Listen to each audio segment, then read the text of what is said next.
કાશ્મીરના પહેલગામમાં ઇસ્લામિક આતંકવાદીઓ દ્વારા 28 જેટલા નિર્દોષ હિન્દુઓના નિર્મમ હત્યાકાંડના વિરોધમાં આજે પાલનપુરમાં સાધુ સંતો અને વિવિધ હિન્દુ સંગઠનોએ જન આક્રોશ રેલી યોજી હતી। આ રેલી શહેરના મુખ્ય માર્ગો ઉપર ફરી કલેક્ટર કચેરીએ પહોંચી હતી, જ્યાં જિલ્લા કલેક્ટરને આવેદનપત્ર આપવામાં આવ્યું હતું। રેલી પૂર્વે લક્ષ્મણ ટેકરી ખાતે એક સભાનું આયોજન કરવામાં આવ્યું હતું, જેમાં પાકિસ્તાનની આતંકવાદી પ્રવૃત્તિઓને સખત શબ્દોમાં વખોડી કાઢવામાં આવી હતી। ત્યારબાદ રેલી દિલ્હી ગેટ, સંજય ચોક અને ગુરુ નાનક ચોક થઈને કલેક્ટર કચેરીએ પહોંચી હતી। આવેદનપત્રમાં સાધુ સંતોએ ચીમકી ઉચ્ચારી હતી કે જો પાકિસ્તાનને આ કૃત્ય બદલ જડબાતોડ જવાબ આપવામાં નહીં આવે તો તેઓ મેદાનમાં ઉતરવા માટે પણ તૈયાર છે। આ જન આક્રોશ રેલીમાં પાકિસ્તાન વિરોધી બેનરો સાથે ઉગ્ર સૂત્રોચ્ચાર કરવામાં આવ્યા હતા। જોકે ડીજે વગાડવા બાબતે પોલીસ સાથે સામાન્ય ઘર્ષણ પણ થયું હતું, જે અંગે કલેક્ટરને રજૂઆત કરવામાં આવી હતી। આ રેલીમાં પાલનપુરના ધારાસભ્ય, વિવિધ સંપ્રદાયના સંતો, મહંતો અને મોટી સંખ્યામાં હિન્દુ સમાજના લોકો જોડાયા હતા અને પાકિસ્તાન સામે પોતાનો ઉગ્ર વિરોધ નોંધાવ્યો હતો। આજે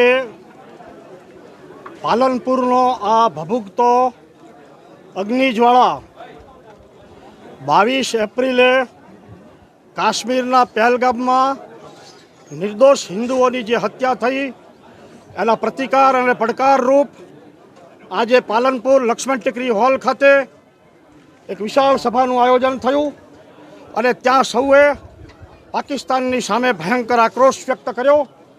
સાધુ સંતોએ પોતાના સેવકો, ભક્તો સાથે સમગ્ર હિન્દુ સમાજને હાકલ કરી છે કે જો ભારત સરકાર પાકિસ્તાનને ટૂંક સમયમાં જડબાતોડ જવાબ નહીં આપે તો સાધુ સંતોએ મેદાનમાં ઉતરી અને સરહદ ઉપર જવું પડશે, એ પહેલાં સરકાર જાગે।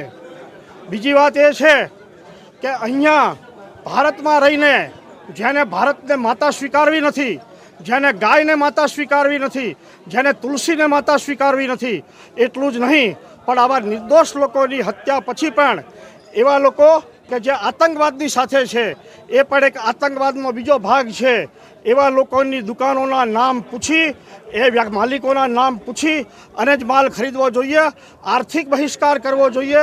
એ માટે સોસાયટીઓમાં, મોહલ્લાઓમાં, શેરીઓમાં જઈ અને હિન્દુ ભાઈ બહેનોને જાગૃત કરી અને આ દિશામાં પણ કાર્ય કરવામાં આવશે। આ રેલી પાલનપુર કલેક્ટર કચેરીએ આવી અને આજે કલેક્ટરશ્રીને આવેદનપત્ર આપીને જણાવેલ છે અને કલેક્ટરશ્રીને એમ પણ જણાવેલ છે કે પાલનપુરની આસપાસ આવેલા ખેતરોમાં રોહિંગ્યાઓ જે કામ કરી રહ્યા છે એમનો પણ સર્વે કરવામાં આવે અને એ સર્વેને આધારે એ લોકોને પણ અહીંથી હકાલપટ્ટી કરવામાં આવે તેવી માંગ સાધુ સંતોએ કરી છે। ભારત માતા કી જય।